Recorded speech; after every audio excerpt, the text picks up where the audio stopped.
अगर आपका बैंक खाता पंजाब नेशनल बैंक में है और आपने पंजाब नेशनल बैंक में अपना फिक्स डिपॉजिट भी करवा रखा है और आप चाहते हैं कराए गए फिक्स डिपॉजिट पर चल रहे इस फाइनेंशियल ईयर में टैक्स यानी टीडीएस ना कटे, तो इसके लिए आपको फॉर्म 15G या फॉर्म 15H को ब्रांच में जमा करना होता है। तो आज हम आपको बताने जा रहे हैं कि आप घर बैठे महज 2 मिनट के अंदर कैसे PNB वन ऐप की मदद से अपना फॉर्म 15G या फॉर्म 15H आसानी से जमा कर सकते हैं।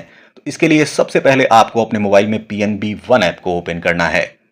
PNB वन ऐप को ओपन करने के बाद यहां आपको प्रोसीड पर क्लिक करना है और इसके बाद सामने आए लॉगिन पेज पर एमपिन, पासवर्ड या थंब इंप्रेशन की मदद से PNB वन ऐप में लॉगिन हो जाना है। PNB वन ऐप में लॉगिन होने के बाद ऐसा होम स्क्रीन आपके सामने आएगा। इस होम स्क्रीन पर आपको बाईं तरफ नीचे में सर्विसेज का विकल्प दिखाई दे रहा है। आपको इसी विकल्प पर क्लिक करना है। जैसे ही आप सर्विसेज के ऊपर क्लिक करेंगे, कुछ विकल्पों के साथ एक नया पेज आपके सामने आ जाएगा। इस पेज पर आपको यहां दिख रहा है अदर्स वाले विकल्प पर क्लिक करना है। अदर्स पर क्लिक करते ही फिर से आपको कुछ विकल्प दिखाई देंगे। इन विकल्पों में से आपको यहां दिख रहे अप्लाई फॉर फॉर्म 15GH पर क्लिक कर देना है। इसके बाद आपके सामने टर्म्स एंड कंडीशन का पेज आ जाएगा। इस पेज पर आपको ऊपर में दिख रहे छोटे से बॉक्स को सेलेक्ट करना है और नीचे कंटिन्यू पर क्लिक कर देना है।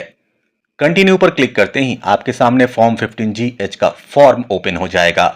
अगर आपकी उम्र 60 साल से नीचे है तो आप फॉर्म 15G के लिए एलिजिबल हैं, और वहीं अगर आपकी उम्र 60 साल से ऊपर है यानी आप सीनियर सिटीजन हैं तो आपको फॉर्म 15H को भरना होगा।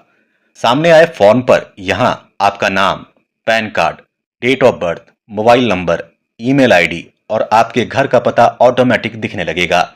यहां सबसे नीचे आपको इस पेज पर कंटिन्यू पर क्लिक कर देना है। कंटिन्यू पर क्लिक करने के बाद ऐसा पेज आपके सामने आएगा। अगर आपकी आय पिछले 6 वर्षों में आयकर के दायरे में आई हो तो यस को सिलेक्ट करें, और अगर ऐसा नहीं है तो आप यहां नो को सिलेक्ट करें। इसके बाद लेटेस्ट असेसमेंट ईयर में आपको असेसमेंट ईयर को सिलेक्ट करना है। जैसे आज की तारीख है 5 अगस्त 2025। चल रहे इस फाइनेंशियल ईयर 2025-26 के लिए फॉर्म 15G या फॉर्म 15H को भरना है, तो इस फाइनेंशियल ईयर 2025-26 के लिए असेसमेंट ईयर जो होगा वह 2026-27 होगा। असेसमेंट ईयर फाइनेंशियल ईयर से 1 साल एडवांस होता है, तो हम यहां 2026-27 को सेलेक्ट करेंगे और हमारी उम्र चूंकि 60 साल से कम है तो हम यहां फॉर्म 15G को सिलेक्ट करेंगे। PNB वन ऐप द्वारा यह फॉर्म 15G ऑटोमेटिक शो किया जा रहा है। इसके बाद PNB में हमारे नाम से जितने भी फिक्स डिपॉजिट आज की तारीख में हैं, उस अमाउंट के आधार पर इस पूरे साल का ब्याज अनुमानतः जो बनेगा वह है 4,421 रुपए। हालांकि इतने अमाउंट पर बैंक TDS नहीं काटेगी, लेकिन हो सकता है कि मैं आने वाले दिनों में और FD करूं, तब शायद TDS कट जाए, इसलिए मुझे फॉर्म 15G सबमिट करना है। इसके बाद अगले बॉक्स में हमें हमारा जो भी अनुमानतः अदर इनकम होगा उसे दर्ज कर देना है। अगर आपको इसमें ज्यादा कंफ्यूजन हो तो आप इसमें फिलहाल कोई अमाउंट डाल दें।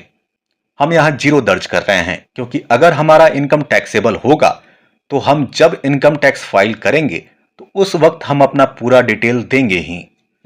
इसके बाद नीचे वाले box number of forms file में अगर आपने इस PNB के अलावा दूसरे बैंक में भी फॉर्म जमा किया है तो जितने बैंकों में आपने फॉर्म जमा किया है उसका नंबर दर्ज कर दें। जैसे आपने PNB के अलावे किसी और 3 अन्य बैंकों में अपना फॉर्म 15H या फॉर्म 15G जमा किया है तो हम यहां 3 लिखेंगे और नीचे वाले बॉक्स में लगभग जितना आप तीनों बैंकों को मिलाकर जो ब्याज बन रहा है उसको दर्ज कर देंगे।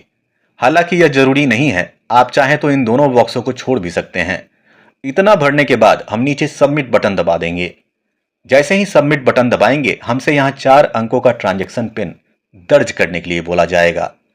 अंत में यहां अपना PNB का 4 अंकों का ट्रांजैक्शन पिन दर्ज करते ही हमारा फॉर्म 15G या form 15H Punjab national bank में सफलतापूर्वक जमा हो जाएगा। जानकारी अच्छी लगी हो तो वीडियो को लाइक करें और ऐसी ही वीडियोज की सीधी और सटीक जानकारी के लिए हमारे चैनल से जरूर जुड़ें। धन्यवाद।